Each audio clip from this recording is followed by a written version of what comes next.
자, 지금 패턴, 주제 찾기 패턴 네 번째 포괄적 진술문에 관한 지문 계속 이어서 하고 있습니다. 자, 통계, 스태티스틱스는 두 가지 뜻이 있어요. 첫째, 통계학이라는 뜻이 있고요. 두 번째, 통계 수치, 통계 자료라는 뜻이 있죠. 통계학이면 학과명이니까 학과명이나 병명은 단수 취급합니다. is 써야 돼. is. 통계 수치는 학과명이 안 되니까 s가 붙어 있으니까 복수 취급해야 됩니다. 써야 돼. 요거 전에도 한번 얘기했지만은, 스태티스틱스에 관한 내용, 이게 수일치 문제는 종종 나옵니다. 그래서 꼭 기억을 해주세요. 복수 취급하는 해서 틀렸다라는 문제는 안 나와요. 다 맞는 거로 나옵니다. 알았죠? 왜냐하면 출제 의도라는 게 있잖아. 그러니까 통계학, 학과명은 단수 취급한다가 출제 의도잖아. 그치? 그래서 통계 자료는 복수 취급한다는 출제 의도가 아니에요. 그래서 혹시 나오면 정답이 아닌 정답으로 나오는 거라서 걱정하지 마라. 그러니까 이따위 공부하지 말라 이거야. 그냥 학문명은 학과명은 단수 취급한다 이것만 알아도 되고요. 자, 통계학이라는 것은 두 가지 기본적인 형태로 쪼개지는 거니까 분류된다. 그럼 두 가지 형태가 뭔지 궁금하죠? 그쵸? 그럼 그 두 가지 형태를 설명하겠죠. 첫 번째는, 두 번째는. 그쵸? 두 가지가 있죠? 그러면 본문에는 투라는 말은 들어가야죠. 그죠? 두 가지로 분류를 했잖아. 정답? A번. 1번 문제. 이렇게 되는 거예요. 다 읽고 나서 또 다시 풀어볼게요. 그러니까 그래서 두 가지로 된다니까 첫 문장이 주제문이 되는 거예요. 그러니까 상위 개념어를 던지고 얘를 풀어가는 글이죠, 그죠? 근데 이거를 지문을 읽기 전에 좀 내가 설명을 해주고 싶은 게 있어요. 그러니까 이건 기본적으로 알아야 돼. 여기 나왔죠? 디스크립티브 다음에 학문명이 나올 수 있어요. 뭐 많이 나오는 게 이제 링귀스틱이죠. 링귀스틱, 언어학이죠. 링귀스틱. 다음에 인퍼런셜. 인퍼가 추론이잖아. 그죠? 인퍼런셜 다음에 학문명이 나올 수도 있다. 추론 언어학, 기술 언어학. 얘를 이제 기술 언어학이라고 그러고요. 얘를 추론 언어학이라고 그래요. 우리 이제 전에 논리 풀 때 한번 하긴 했는데 얘는 디스크라이브에서 나온 거야. 묘사하는 거죠. 그쵸? 데이터를 바탕으로 데이터를 바탕으로 해서 묘사하는 거야. 그러니까 오류가 날 확률이 없죠. 그치? 이건 기본적으로 알아야 돼. 이런 내용이 많이 나오니까. 추론 언어학은 그러니까 우리가 영어가 우리 한국어 뭐 한문 이런 것들은 다 그러니까 메탈 랭귀지라고 하는데 어족이 뭐예요? 우랄 알타이 어족이잖아. 국어 시간에 배웠죠? 그러면 영어, 독일어 뭐 이런 거는 어족이 뭘까? 인도, 유럽 어족이에요. 됐죠? 우리 전에 풀었을 때 그거 있었죠. 언어학은 이렇게 계속 올라가면서 하나로 수렴되잖아요. 그래서 인간의 이동 경로를 추적할 때 유용하게 사용되잖아. 그런데 궁금한 게 있죠. 인도, 유럽 어족이라면 우리가 쓰는 언어가 그때 살았던 사람들은 뭘 먹고 살았을까? 날씨는 어땠을까? 궁금할 수도 있죠. 그죠? 그럴 때 우리가 쓰는 영어에 이상하게 추위에 관한 말들이 많아요. 우리가 쓰는 영어 중에. 그러면 이 영어 쓰는 사람들은 우리 조상들은 아마도 추웠을 것이다. 라고 추론할 수 있겠죠. 이거를 언어를 재구성한다 그래요. 리컨스트럭션이라고 얘기합니다. 뒤에 나와요. 언어의 재구성에 관한 지문이. 그러면 지금 이렇게 추론하는 거는 맞을 확률도 있을 수 있지만 오류가 날 확률도 있을 수 있겠죠. 하지만 디스크립티브 기술 언어학은 오류가 날 확률이 없죠. 있는 그대로를 보여주는 거니까. 맞죠? 그러니까 요 개념은 알고 있는 게 좋습니다. 요런 내용이 독해에서 잘 나오니까. 자, 가봅시다. 뭐 해석은 쉬워요. 후다닥 할게요. 자, 첫 번째는 뭐로서 알려져 있냐? 기술 통계학으로 알려져 있습니다. 이것은 1년의 방법입니다. 어셋 오브 복수명사. 묘사하는 방법이에요. 데이터를. 어떤 데이터가 우리가 모은 데이터를 묘사하는 방법입니다. 예를 들어서 할 말 다 했다는 거야. 예를 들었다는 얘기는 우리가 모은 데이터를 묘사하는 방법이야. 여기서 제일 중요한 말 투부정사 놓치면 안 되죠. 디스 놓치면 안 되죠. 앞에서 한 말을 가지고 진짜 하고 싶은 말을 하겠다. 투부정사에서 제일 중요한 건 뭐야? 목적어예요. 데이터야. 그러니까 지금 두 번째 문장에서 제일 중요한 말은 데이터예요. 이게 제일 중요하다. 포인트라는 걸 자꾸 읽을 수 있어야 돼. 자, 지금부터는 다 무슨 얘기할까? 데이터 얘기할 거예요. 자, 예를 들어서 맨 앞에 오브가 나오면 중에서 이렇게 읽으면 돼요. 350명의 무작위로 선출된 사람들 중에서 루시에나 마을에서 이탈리아에 있는 350명 중에서 280명이 라스트 이름이 리콜로시였다. 성이 라스트는 성이죠. 성이 리콜로시였다. 자, 기술 통계학의 사례는 다음과 같이 말하는 겁니다. 뭘 말해야 돼? 무조건 데이터야. 80%가 이러한 사람들 중 80%가 성이 리콜리시다라고 얘기하는 겁니다. 자, 두 번째 형태의 통계학은 추론 통계학입니다. 이것은 일련의 방법이고 사용되어지는 뭐 하기 위해서 자, 또 투부정사 놓치면 안 돼요.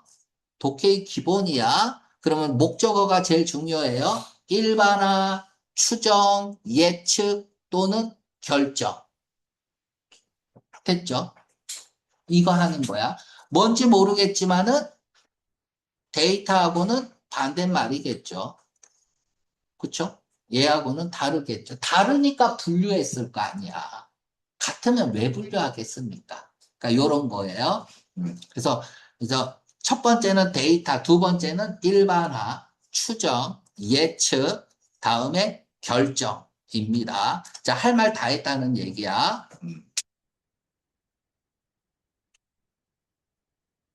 자, 예를 들어서 이제 여기서부터는 안 읽어도 되죠. 무슨 말인지 아니까. 안 읽어도 되는 거예요. 우리는 공부하는 거니까 읽어볼게. 350명의 무작위로 선출된 사람들 여기에서 280명이 성이 니콜라스였다. 아까랑 똑같죠?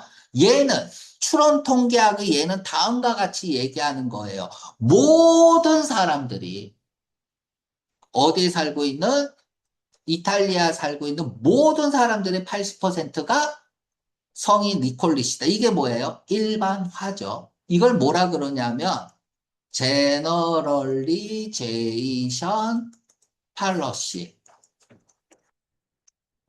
일반화의 오류라고 하죠.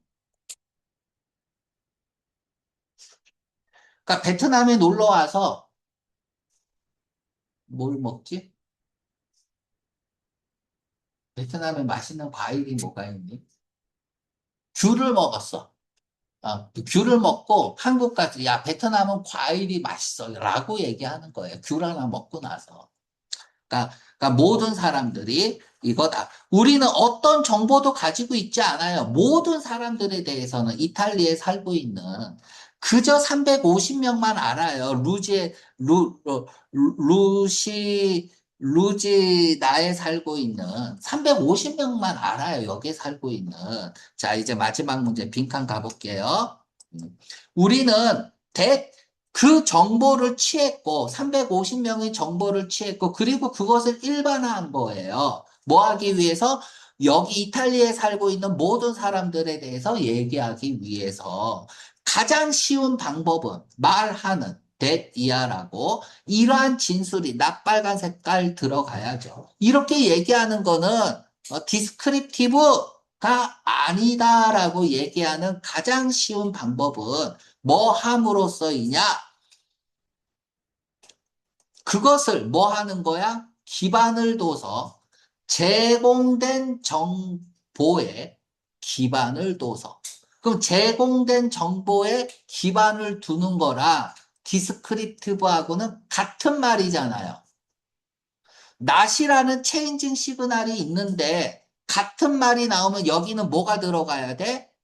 IC 들어가야죠. 기본적으로 부정의 의미를 가진 게 들어가야죠. implicit contrast. 그러니까 C2여야지 패러프레이징이 나오죠. 기본적으로 부정의 의미를 가져야 됩니다. 체인징 시그널은. 감정 표현 중에 놀라운 분노, 화. 왜 화가 나? 아, 내 생각이랑 다르니까 화나는 거죠. 그쵸? 분리. 왜 분리해? 다르니까. 혼합. 왜 혼합해? 다르니까. 왜 대체해? 다르니까. 이런 단어들이 다 체인징 시그널이죠. 자, 그럼 보기 봅시다. 4번 문제. 기본적으로 부정의 의미를 가져야 돼. 정답 A번.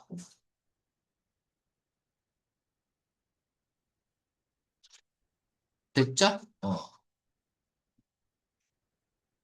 자, 뭐 이제 A번이니까 얘 오류가 나는 거잖아. 그럼 다시 해석해 볼게요. 가장 쉬운 방법은 대디아라고 말하는 이러한 진술이 추론 통계학이죠. 추론 통계학이 디스크립, 기술적이지 않다라고 말하는 가장 쉬운 방법은, 그것을 정보에 기반을 둔 그것을 그것이 아니라고 노력하는 거예요. 이때 그것은 뭐예요? 기술 통계학이죠. 기술 통계학이 아니라고 얘기하는 게 추론 통계학이겠죠. 뭐 이런 거예요. 자, 이 글의 제목은 자, 아까 A번이라고 했고요. B번 봐. 통계학을 연구하는 방법이야. 어떻게 통계학을 연구하죠? 방법이야. B번이 정답이 되려면 무조건 그 방법을 얘기할 수 있어야 돼요. 얘기 못하면 정답 아닙니다. 두 개의 적용, 통계학에 대한 두 개의 적용. 적용이 아니죠. 유형에 대해서 두 가지 유형에 대해서 얘기했을 거냐? 어디에 적용하는지는 말한 적이 없어요. 자, 얘는 뭐냐 하면 구분하는 방법, 이 두 개를 구분하는 방법에 대해서 얘기한 적이 없어요. 그쵸?